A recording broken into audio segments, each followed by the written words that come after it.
میرا بڑا دل کرتا تھا مجھے حضور کی زیارت ہو، میں درود پاک پڑھتا سو گیا۔ میرے نصیب دیکھو کہ میں خواب دیکھتا ہوں کہ اللہ کے محبوب نا فجر کی جماعت کرا رہے ہیں۔ فرماتے ہیں نبی پاک صلی اللہ علیہ وسلم نے جماعت کرائی اور غلاموں کی طرف رخ نور پھیرا۔ ایک صحابی کے باغ میں تازہ کھجوریں پکی تھیں، وہ صحابی ٹوکرے میں ڈال کے حضور کی بارگاہ میں لائے۔ نبی پاک صلی اللہ علیہ وسلم نے ایک کھجور اٹھائی اور اٹھا کے منہ میں رکھی، پھر حضور صحابہ کو دینے لگے۔ فرماتے ہیں قربان جائیں نمبر میرا بھی لگ گیا۔ کھجور کھائی، کچھ کھجور کا مزہ تھا، کچھ دست مصطفیٰ کا مزہ تھا۔ فرماتے ہیں بڑا ہی مزہ آیا، بڑا ہی سرور آیا، دل کرتا تھا کھجور ایک اور ملے، لیکن سب کو ایک ایک مل رہی تھی۔ ادب کا تقاضا یہی تھا کہ میں بھی دوسری کا سوال نہ کروں۔ ابھی کھجور کھا ہی رہا تھا کہ میری آنکھ کھل گئی، فجر کی اذان ہو گئی۔ فرماتے ہیں میں اٹھا تو کھجور کا ذائقہ ابھی بھی میرے منہ میں موجود تھا۔ فرماتے ہیں دل گرفتہ، دل کرتا تھا آئی یا رات وصال دے والی تے ربا رات مکن نہ دیویں۔ کہتے ہیں بھارا دن چڑھ گیا، اذان فجر ہو گئی، صبح صادق طلوع ہو گئی۔ میں اٹھا، وضو کیا، سنت ادا کی، مسجد میں جا کے نماز کے انتظار میں بیٹھ گیا۔ فرماتے ہیں فاروق اعظم جماعت کرانے آئے۔ اتفاق دیکھیں کہ حضرت عمر نے بھی وہی صورتیں نماز میں شروع کر دیں جو رات خواب میں حضور نے نماز کے اندر پڑھی۔ میں سمجھا یہ اتفاق ہے، اتفاق ہے، لیکن جناب فاروق اعظم نے جب نماز پڑھا کے سلام پھیر کے لوگوں کی طرف رخ کیا تو کھجوروں کا ٹوکرا بھی آ گیا۔ میں نے سمجھا یہ بھی اتفاق ہے۔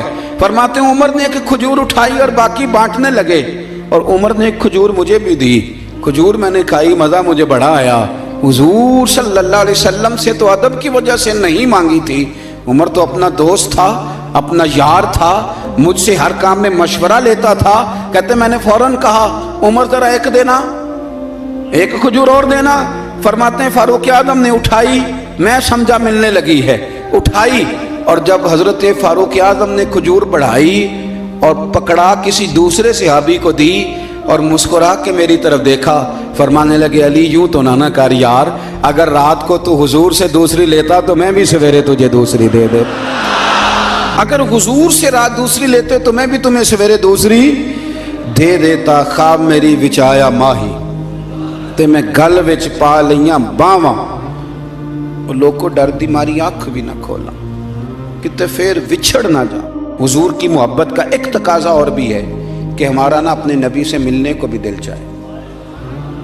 میں آپ کو ایک بات عرض کروں، شاید میں سارا دن ہی وظیفے بتاتا ہوں، دکان نہیں چلتی تو وظیفہ بتا دیں،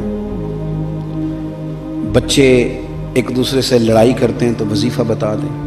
میں پڑھتا ہوں بزرگوں کی کتابیں، تو بزرگ فرماتے ہیں لوگ آیا کرتے تھے کہ کوئی درود و سلام بتائیں جس سے مدینے والے محبوب کا دیدار نصیب ہو۔ میں نے کہا کہ اس طرح کا بھی کوئی محب ہے جس کا محبوب سے ملنے کو دل نہ چاہے، جس کی خواہش پیدا نہ ہو، جس کے اندر تڑپ نہ ہو، ذوق نہ ہو۔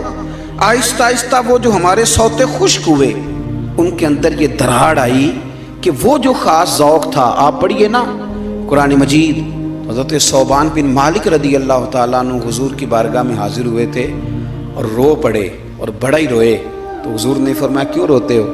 عرض کرنے لگے